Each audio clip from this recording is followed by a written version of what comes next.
Bismillahirrahmanirrahim. Assalamualaikum warahmatullahi wabarakatuh. Innal hamdalillah nahmaduhu wa nasta'inuhu wa nastaghfiruh wa na'udzu billahi min shururi anfusina wa min sayyiati a'malina. Man yahdihillahu fala mudilla lahu wa man yudlil fala hadiya lahu. Ashhadu an la ilaha illallah wahdahu la syarika lahu. وأشهد أن محمدا عبده ورسوله اللهم صل وسلم على نبينا محمد وعلى آله وصحبه أجمعين أما بعد إخوة الإيمان عزني الله وإياكم. Senantiasa kita bersyukur dan memuji Allah Tabaraka wa Ta'ala atas segala limpahan nikmat dan karunia-Nya kepada kita sekalian, khususnya nikmatul Islam dan nikmat sunnah, serta nikmat sehat dan waktu luang dan nikmat-nikmat lainnya, sehingga dengan itu semua kita bisa melaksanakan kewajiban-kewajiban kita sebagai seorang hamba Allah Tabaraka wa Ta'ala, yaitu untuk beribadah hanya kepadanya dan menjauhkan segala bentuk larangan-larangan atau yang berkaitan dengan lawan daripada tauhid yaitu syirik, dan juga lawan daripada sunnah yaitu bid'ah, dan juga lawan daripada taat yaitu maksiat. Semua larangan-larangan ini wajib bagi setiap hamba untuk menjauhinya. Yang pertama kali adalah syirik, kemudian bid'ah, kemudian maksiat, sehingga kita bisa menjadi hamba-hambanya yang berusaha untuk terus menjadi seorang hamba yang beriman dengan keimanan yang sempurna, bisa mewujudkan tauhid dengan perwujudan yang sempurna dengan karunia dan izin Allah Tabaraka wa Ta'ala. Ini tentu adalah cita-cita setiap mukmin, cita-cita setiap orang yang beriman, bahwa pada hari pengumpulan atau pada hari pembalasan kelak kita dimasukkan ke dalam surga Allah Tabaraka wa Ta'ala, baik dengan hisab ataupun tanpa hisab, dan dengan tanpa melalui adab, ya, namun dengan hisab. Ini cita-cita yang paling tinggi yang diinginkan oleh seorang hamba Allah Tabaraka wa Ta'ala, yaitu dimasukkan dalam surga dan dijauhkan dari api neraka. Semoga Allah Tabaraka wa Ta'ala senantiasa mengaruniakan kepada kita nikmat-nikmat tersebut, khususnya nikmatul Islam, sampai ajal menjemput kita. Amin ya rabbal alamin. Karena itulah yang menjadi tolak ukur, yang menjadi barometer. Rasulullah sallallahu alaihi wasallam bersabda, innamal a'malu bil khawatim. Sesungguhnya amal itu hanyalah yang dilihat akhirnya. Bagaimana akhir kehidupan kita? Apakah husnul khatimah? Apakah di atas Islam atau sebaliknya? Na'udzubillah. Maka senantiasa bagi seorang mukmin tidak bosan-bosannya untuk berdoa kepada Allah Tabaraka wa Ta'ala dengan doa-doa yang diajarkan oleh Rasulullah sallallahu alaihi wasallam. Antaranya doa, Allahumma ya muqallibal qulub tsabbit qalbi ala dinik. Salawat dan salam semoga senantiasa tercurahkan kepada Nabi kita yang mulia, Nabi Muhammad sallallahu alaihi wasallam, dan juga untuk keluarganya dan sahabat-sahabatnya serta umatnya yang senantiasa istiqamah untuk menetapi jalan beliau dan juga para sahabatnya sampai hari kiamat kelak. Amin ya rabbal alamin. Ikhwatal iman azani Allah wa iyyakum. Kita lanjutkan pembahasan kajian kita pada malam hari ini dari pembahasan rinci tentang rukun iman. Alhamdulillah, pada 3 pertemuan pertama kita sudah menyelesaikan muqaddimah, ya, dari 4 pembahasan. Yang pertama kita telah berbicara tentang maratibuddin atau tingkatan agama. Kemudian kita juga telah berbicara tentang korelasi antara Islam, iman, dan ihsan. Hubungan antara Islam, iman, dan ihsan. Kemudian perumpamaan, ya, Islam, iman, dan ihsan itu adalah seperti pohon, ya. Jadi diibaratkan seperti pohon. Agama ini diibaratkan seperti pohon. Akarnya itu adalah iman, ya. Yang tidak nampak itu adalah iman, yang merupakan pokoknya, dasarnya. Kemudian bagian atasnya, ya, rantingnya, dahannya, ini adalah Islam. Ya, kemudian ihsan adalah kualitas daripada Islam dan iman itu sendiri. Ya. Kemudian di pertemuan yang lalu kita juga sudah berbicara tentang kaidah-kaidah dasar rukun iman yang telah disebutkan ada 3 kaidah. Ya. Dan insyaallah kita akan mulai masuk di malam hari ini bab yang pertama, ya, yaitu rukun iman yang pertama, iman kepada Allah Tabaraka wa Ta'ala. Ikhwatal iman, azani Allahu wa iyyakum. Ketahuilah bahwa iman kepada Allah Subhanahu wa Ta'ala ini merupakan poros dan landasan dari rukun-rukun iman yang lainnya. Ya. Semua rukun iman yang ada itu dibangun di atas landasan iman kepada Allah Subhanahu wa Ta'ala. Dan beriman kepada Allah Subhanahu wa Ta'ala ini dibangun di atas 2 rukun atau 2 tiang. Ya. Yang pertama adalah meyakini akan wujud atau eksistensinya Allah Tabaraka wa Ta'ala, meyakini wujudnya Allah Subhanahu wa Ta'ala. Jadi beriman kepada Allah Subhanahu wa Ta'ala dibangun di atas 2 rukun. Ya, beriman kepada Allah Subhanahu wa Ta'ala dibangun di atas 2 rukun. Ya. Yang pertama, meyakini wujudnya Allah Subhanahu wa Ta'ala. Dan ini tidak sebagaimana yang diyakini oleh orang-orang ateis, yang mana mereka mengingkari wujudnya Tuhan atau adanya Tuhan. Ya. Meskipun orang-orang ateis itu pada kondisi darurat, ya, mereka meyakini adanya Tuhan. Ya, dalam kondisi apa? Genting, dalam kondisi darurat. Ya, dalam kondisi darurat genting itu tidak ada ateis. Ya. Naluri mereka meyakini adanya kekuatan luar biasa yang bisa menyelamatkan mereka dari mara bahaya, yang ketika itu tidak ada satupun orang yang mampu untuk menyelamatkan dirinya. Ya, seperti orang yang berperang kemudian dia terhimpit di sebuah tempat yang tidak mungkin ada orang yang mampu untuk menolongnya, maka kemudian dia meyakini adanya kekuatan luar biasa yang bisa menolongnya, yaitulah kekuatan Allah Tabaraka wa Ta'ala atau Tuhan. Ya. Kemudian rukun yang kedua, ya, adalah mentauhidkan Allah Azza wa Jalla. Ya. Rukun yang pertama tadi meyakini wujudnya Allah. Kemudian yang kedua mengesahkan atau mentauhidkan Allah Subhanahu wa Ta'ala. Dan mengesahkan atau mentauhidkan Allah Subhanahu wa Ta'ala ini terdiri dari 3 hal. Yang pertama, mentauhidkan Allah Azza wa Jalla dalam rububiyahnya. Yang kedua, mentauhidkan Allah Azza wa Jalla dalam uluhiyahnya. Dan yang ketiga, mentauhidkan Allah Azza wa Jalla dalam asma dan sifat-sifatnya. Asma-asma dan sifat-sifatnya. Nama-nama dan sifat-sifatnya. Ya. Sehingga keseluruhannya ada 4. Ya. Kalau kita rinci lagi, kalau kita pecah lagi, maka beriman kepada Allah Azza wa Jalla itu tersusun dari 4 hal. Atau terkandung di dalamnya 4 keimanan atau 4 hal. Ya. Yang pertama, meyakini wujudnya Allah Azza wa Jalla. Yang kedua, mengimani rububiyahnya Allah Subhanahu wa Ta'ala. Yang ketiga, mengimani uluhiyahnya Allah Azza wa Jalla. Dan yang keempat, mengimani asma dan sifatnya. Ini sebagaimana disebutkan oleh Syekh Shalih Ibn Utsaimin rahimahullah. Ya. Tapi intinya sama. Ya. Adapun di sini dibuat menjadi 2, kemudian yang kedua, rukun yang kedua dipecah menjadi 3 bagian. Artinya ketika kita mentauhidkan Allah Subhanahu wa Ta'ala, maka harus mentauhidkan dari 3 hal, yaitu mentauhidkan rububiyahnya, mentauhidkan uluhiyahnya, atau mentauhidkan dalam rububiyahnya, mentauhidkan dalam uluhiyahnya, dan mentauhidkan dalam asma wa sifatnya. Ya. Nah, berbicara tentang tauhid, ini kita berbicara tentang tauhid, maka kita perlu mengetahui definisinya. Ya.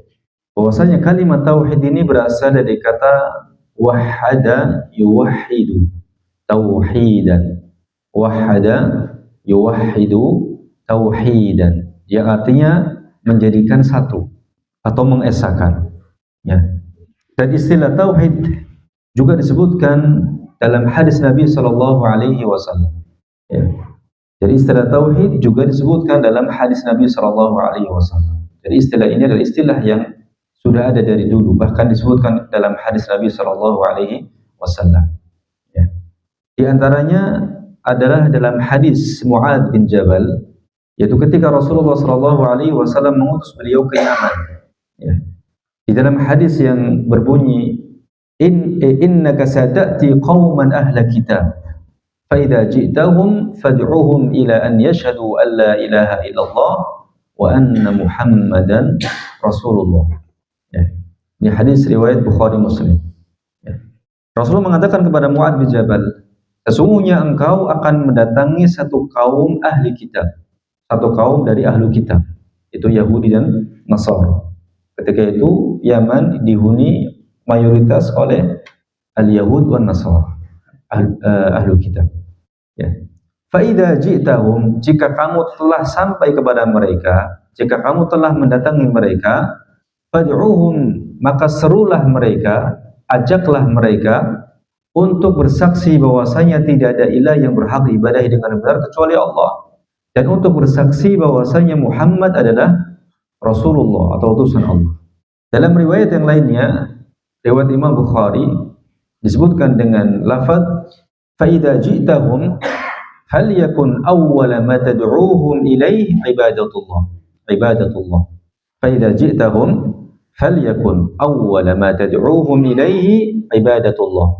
Jika kamu telah mendatangi mereka, maka yang pertama kali kamu seru kepada mereka, kamu ajak kepada mereka adalah beribadah kepada Allah.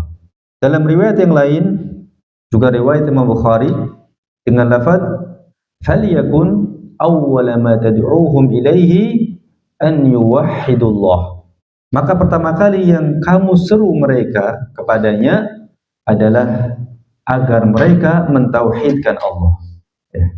Di sini menggunakan fi'il, ya, an yuwahhidullah. Dalam redaksi yang lainnya, falyakun awwala ma tad'uuhum ilaihi tauhidullah. Maka pertama kali yang kamu seru mereka kepadanya adalah pentauhidan kepada Allah, itu dengan menggunakan masdar tauhid. Ya. Ini salah satu dalil bahwa kalimat tauhid ini disebutkan dalam hadis-hadis Nabi Shallallahu Alaihi Wasallam. Jadi sebuah istilah yang sudah ada, ya, dari zaman salaf. Dan juga di sana ada hadis-hadis yang lainnya, tapi kita cukupkan dengan hadis itu saja. Ya. Ikhwatal iman, azani Allahu wa iyyakum. Oleh karenanya, ya, para ulama dahulu, para ulama salaf dahulu telah menulis kitab-kitab atau buku-buku yang mereka beri judul dengan misalnya Kitab Tauhid, ya, Kitab At-Tauhid, misalnya At-Tauhid karya Ibnu Khuzaimah, ya, yang wafat tahun 311 Hijriah. Ada juga Kitab At-Tauhid karya Ibnu Mandah, At-Tauhid karya Ibnu Mandah, wafat tahun 395 Hijriah. Ya. Dan juga Imam Bukhari dalam sahihnya ketika beliau membawakan hadis di atas, yaitu hadis Mu'adz bin Jabal, ya, beliau menyebutkan hadis ini pada Kitab Tauhid, ya, yaitu pada bab ma jaa fi du'ain Nabi sallallahu alaihi wasallam ummatahu ila tauhidillah tabaraka wa ta'ala. Hadis-hadis tentang Nabi sallallahu alaihi wasallam menyeru umatnya kepada pentauhidan Allah tabaraka wa ta'ala. Baik. Kemudian kita beralih kepada pembagian tauhid. Ya, pembagian tauhid. Perlu diketahui ikhwas sekalian bahwa pada prinsipnya tauhid itu tidaklah terbagi, atau pada dasarnya, pada prinsipnya tauhid itu tidak terbagi. Ya. Kenapa demikian?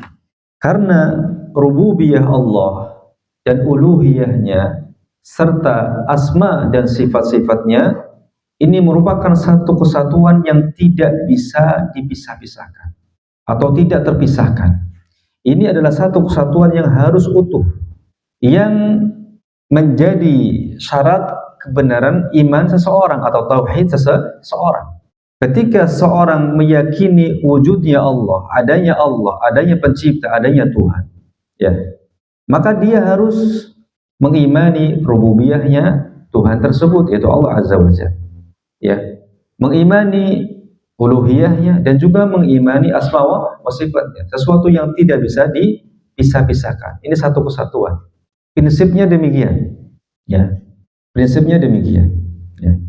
Namun, ya, kenapa kemudian para ulama dalam pembahasan tauhid ini disebutkan ada pembagian? Ya.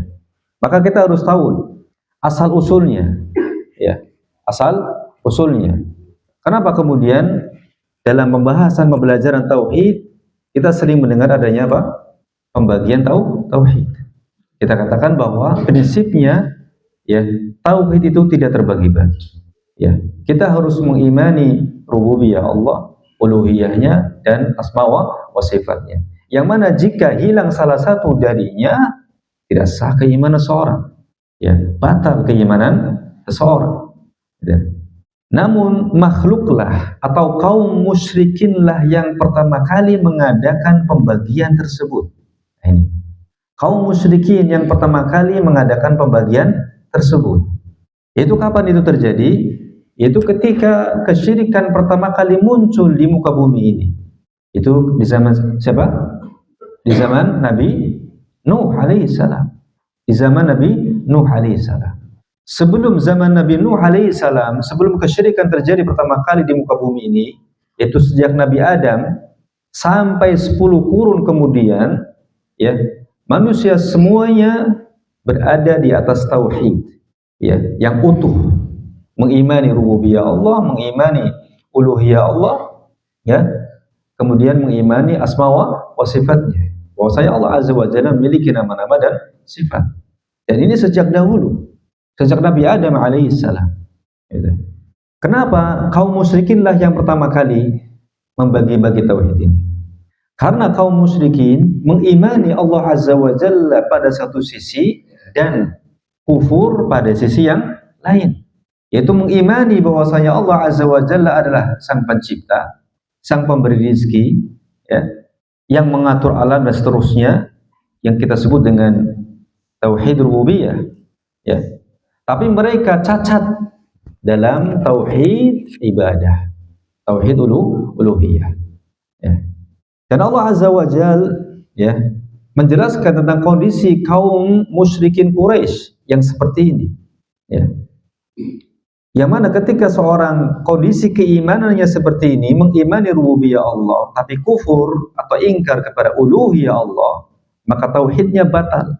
Tauhidnya batal, dan itulah kondisi mayoritas kaum musyrik Arab. Ya, seperti itu kondisinya. Ya. Allah Azza wa Jalla menceritakan tentang mereka kaum musyrik Arab, ya. Wa ma yu'minu aktsaruhum billah illa wa hum musyrikun.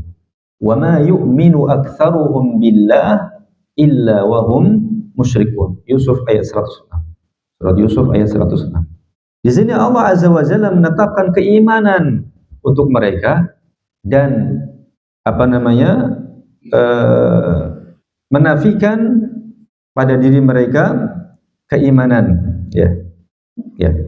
Tidaklah kebanyakan mereka beriman kepada Allah kecuali mereka berbuat syirik. Maksud dari tidaklah kebanyakan mereka beriman kepada Allah, maksudnya apa? Maksudnya mereka mengimani rububiyah Allah Subhanahu wa taala.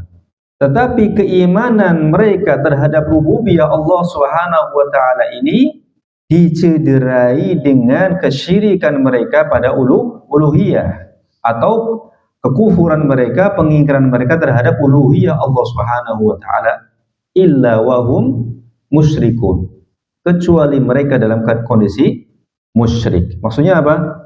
Menyekutukan Allah Azza wa Jalla dalam ibadah. Ya.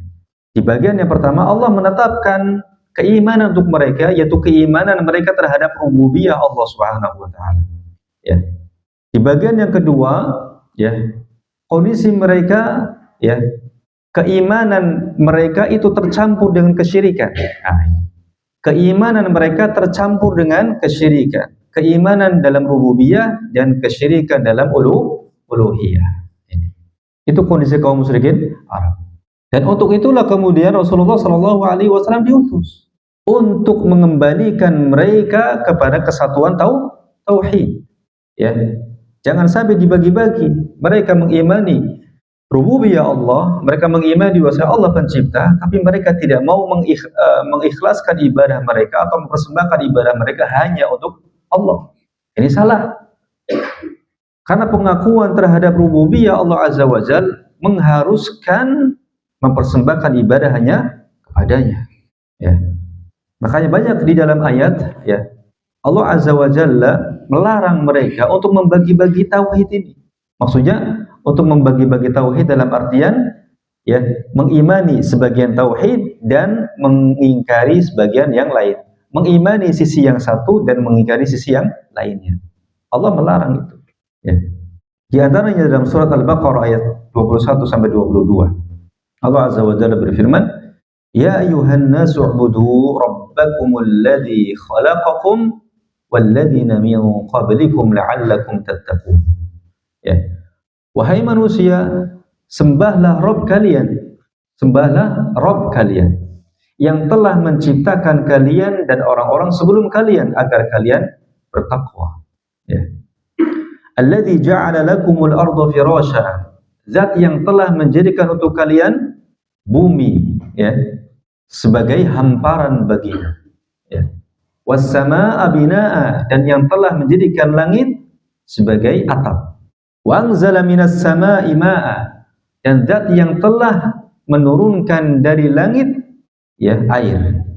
Fa akhraja bihi minas samarat, kemudian dengannya Allah keluarkan buah-buahan, tumbuhkan buah-buahan, ya, tumbuhkan tumbuhan kemudian keluar buah-buahnya. Rizqan lakum, sebagai rezeki untuk kalian.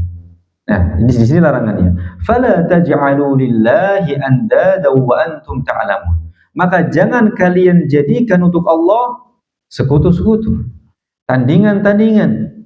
Wa antum ta'lamun, sedangkan kalian mengetahui.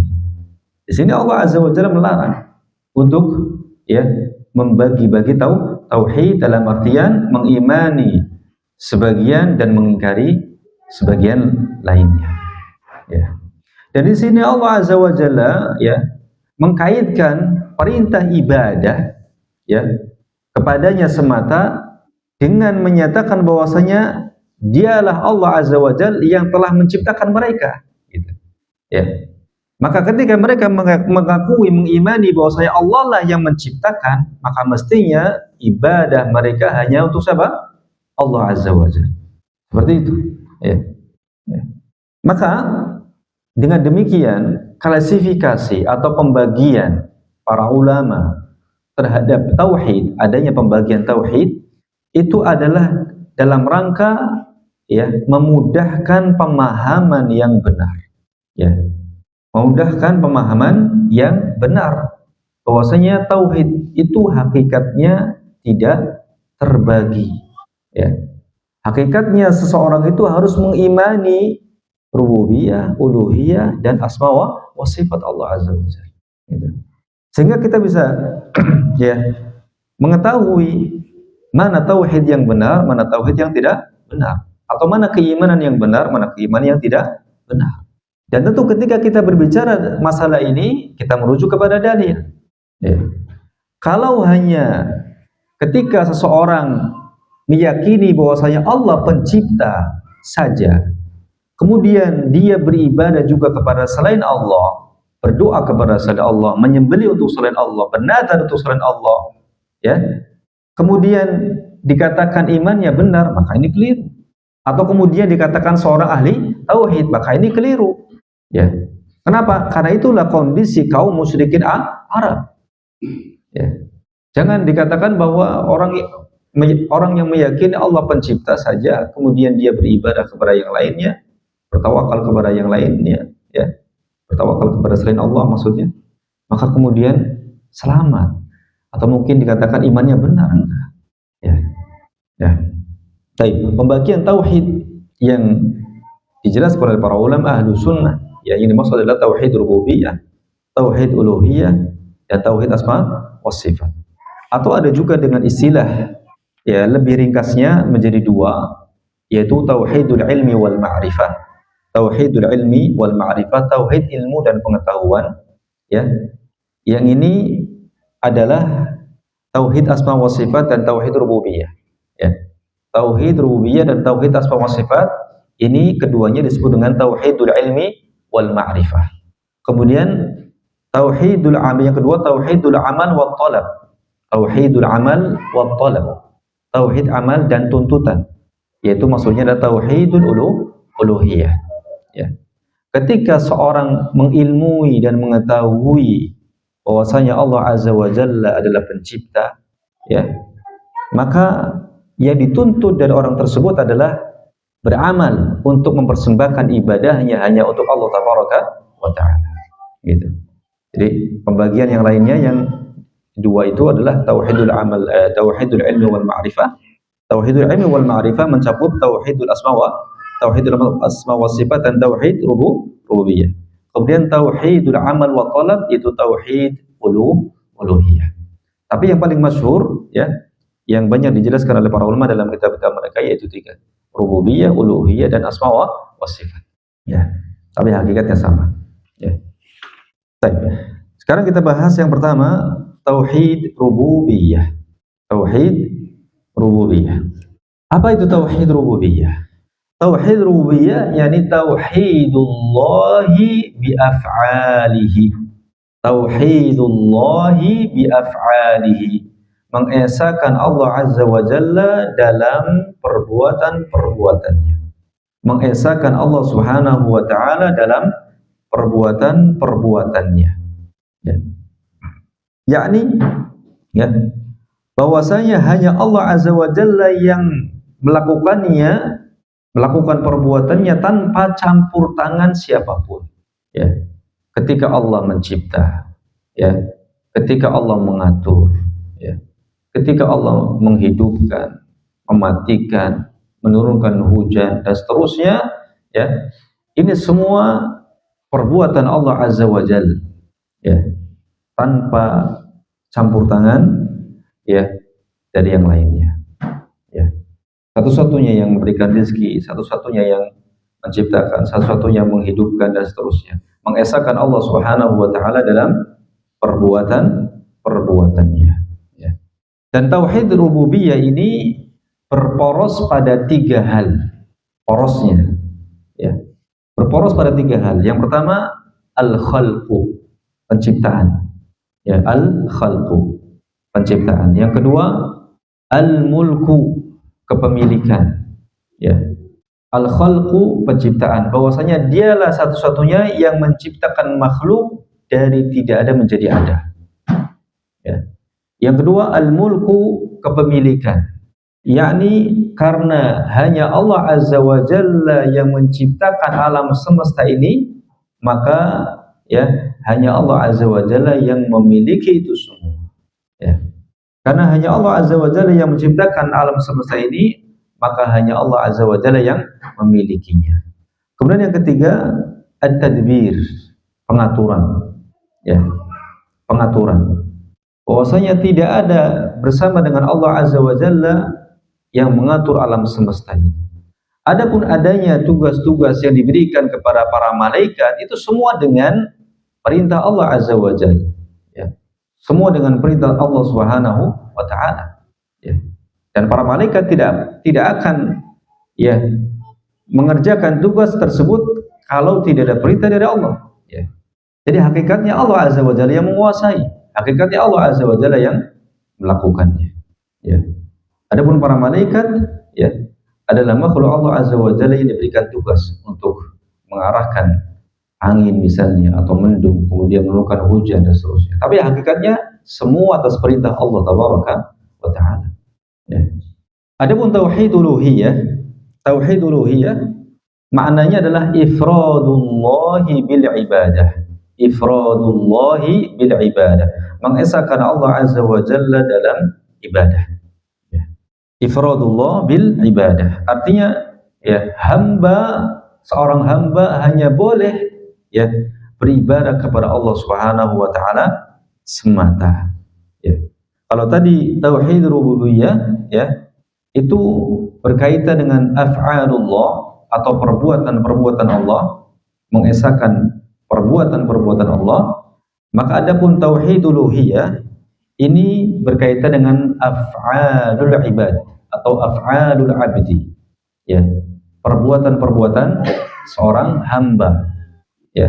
Seorang hamba di dalam beribadah hanya diperuntukkan kepada Allah tabaraka wa ta'ala, ifradullahi bil ibadah, mengesahkan Allah azza wa jalla dengan ibadah. Artinya lebih fokus kepada af'alul ibad. Fokusnya kemana? Af'alul ibad, perbuatan-perbuatan hamba.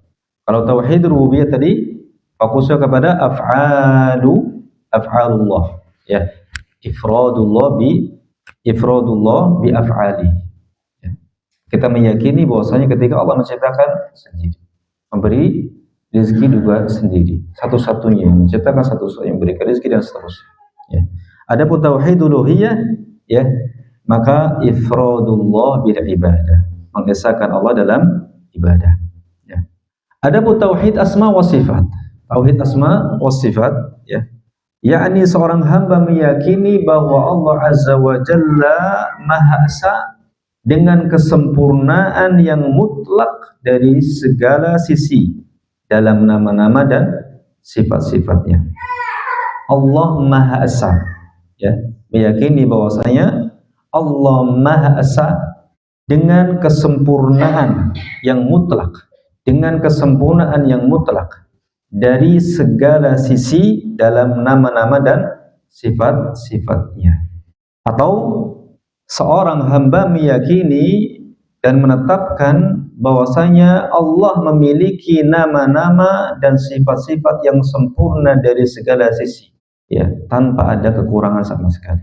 Dan itu hanya berlaku untuk Allah azza wa jalla, tidak untuk makhluk. Ya.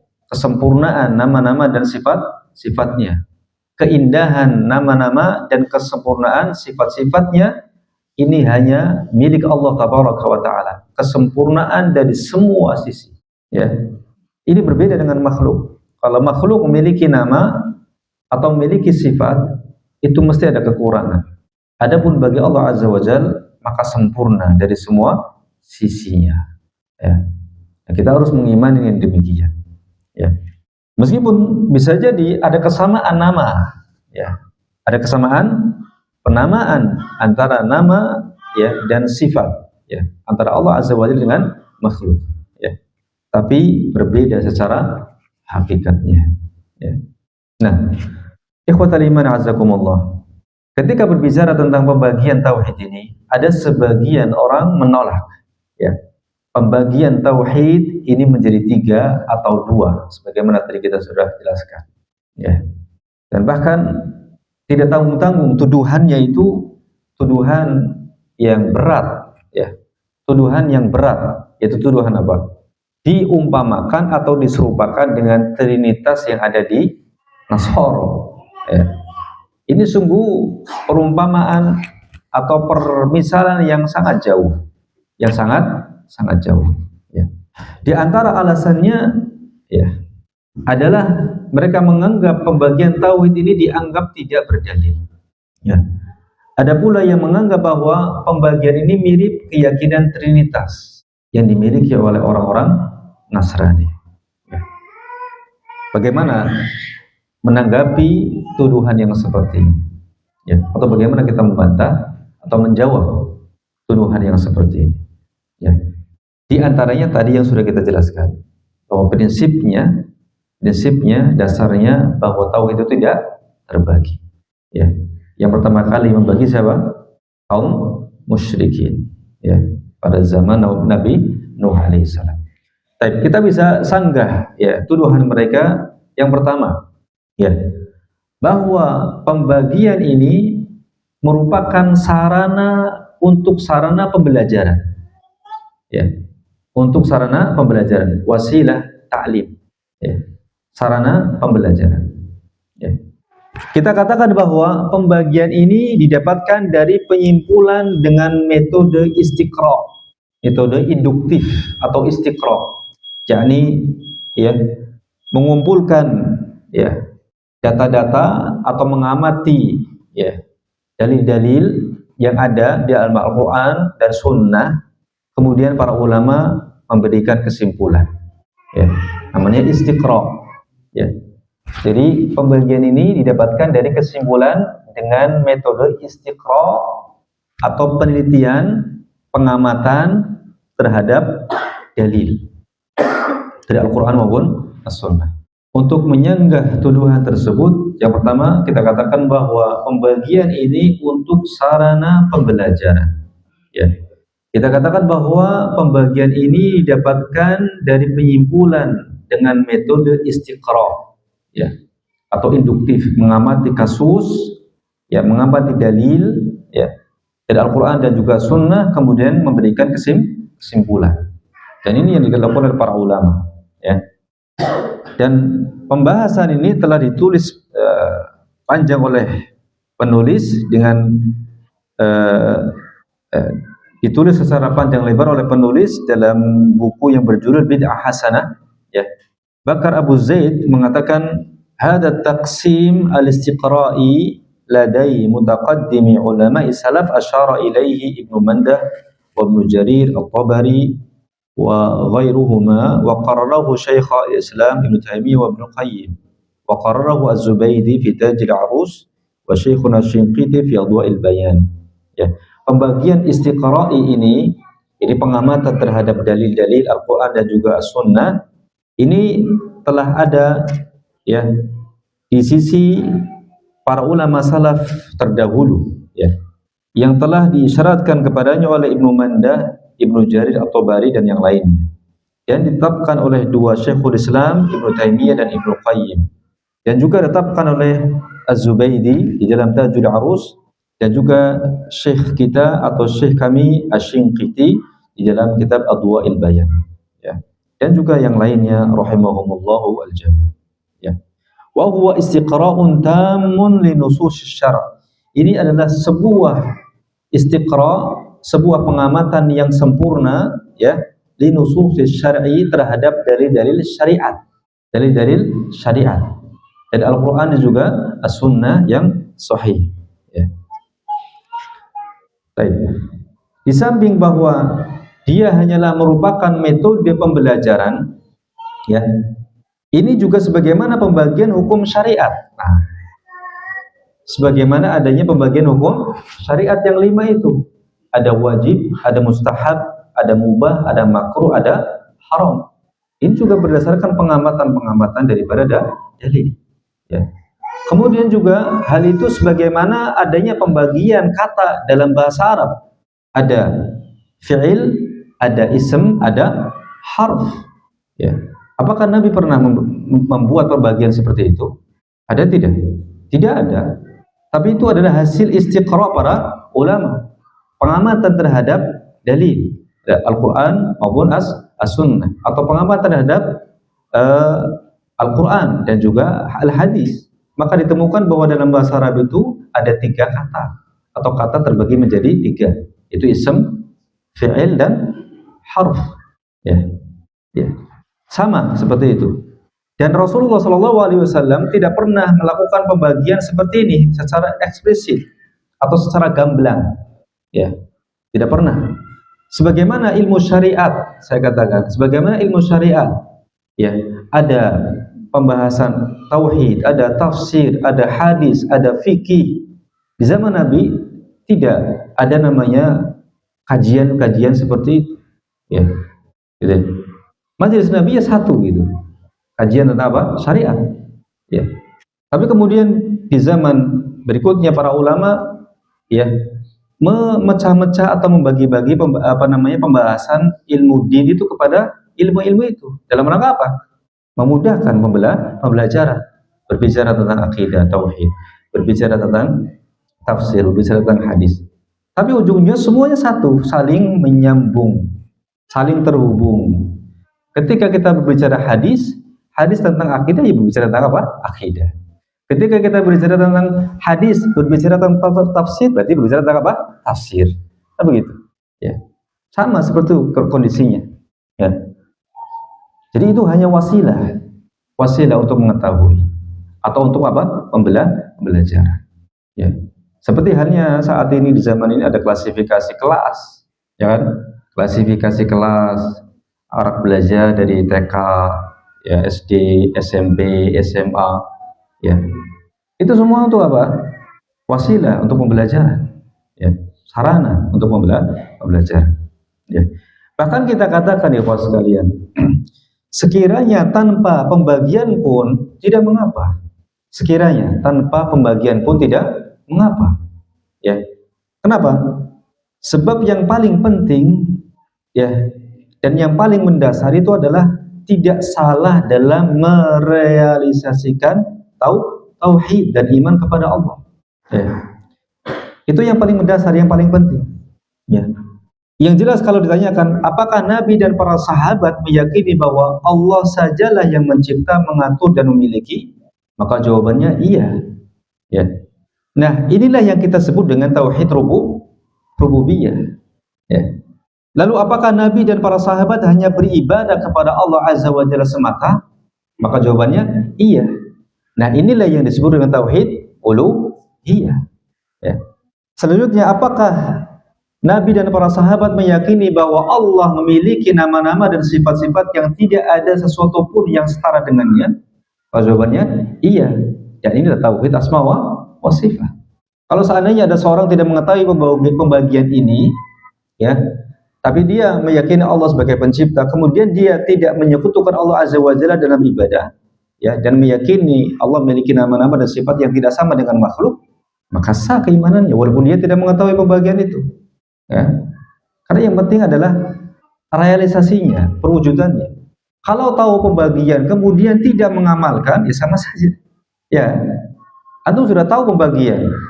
Ya, ada tauhid rububiyah, tauhid uluhiyah, asma wa sifat. Tapi antum melenceng, tahu, tapi tidak mau mengamalkan. Maghdub alaihim, maghdub alaik. Sebagaimana orang-orang Yahudi, tahu ilmu, tahu apa? Ilmu, tapi nggak mau beramal dengan ilmu. Tahu bahwa saya Rasulullah itu adalah Nabi terakhir yang disebutkan dalam kitab mereka. Tahu, bahkan mereka mengenal Rasulullah seperti seorang ayah mengenali anaknya. Tahu benar, tapi nggak mau beramal. Ya sama saja. Ya, seperti itu. Jadi yang menjadi ya hal terpenting atau sesuatu yang esensial itu adalah apa? Perwujudan iman tauhid seorang kepada Allah jangan sampai salah. Ya. Maka para ulama membagi ini agar apa? Agar kita bisa memahami dengan benar. Ya, intinya ya pembagian tersebut untuk memudahkan pembelajaran. Ya. Sebagaimana halnya pembagian hukum syariat menjadi 5 dan pembagian kata dalam bahasa Arab menjadi 3 dan seterusnya. Kondisinya sama. Semua itu tidak ada secara eksplisit atau secara gamblang dilakukan oleh Rasulullah SAW. Ya. Tapi berdasarkan istiqra atau pengkajian terhadap dalil, ya, maka kemudian disimpulkan pembagian tersebut. Ya. Ya, sekiranya ada seorang yang bertauhid dengan benar sebagaimana tauhidnya Nabi dan sahabat dengan tanpa mengetahui klasifikasi tauhid, maka tidak mengapa. Ya. Tidak, antum nggak hafal, ya, nggak apa-apa. Yang penting benar ibadahnya hanya kepada Allah, ya. Kemudian mengkaji nama-nama Allah dan sifat-sifatnya, mengimani, ya, tidak ada yang sama dengan sifat Allah Azza wa Jalla. Ya, dan sifat Allah sempurna, tidak ada kekurangan sama sekali. Sudah imannya benar, ya, walaupun tidak hafal, ya, pembagiannya dan seterusnya. Ya, sampai sini saja dulu ya. Sanggahan yang pertama, di sana ada sanggahan yang lain, ya. Satu lagi nih sebetulnya, tapi cukuplah dulu lah, ya. Sedikit tapi masuk ya, Pak Tori. Ya. Ya, ada sanggahan yang satu lagi, ya. Tapi insya Allah biar enak kita lanjutkan pekan depan saja insya Allah. Kemudian kita akan masuk ke pembahasan secara rinci tauhid rububiyah. Tadi pembahasan secara global, ya.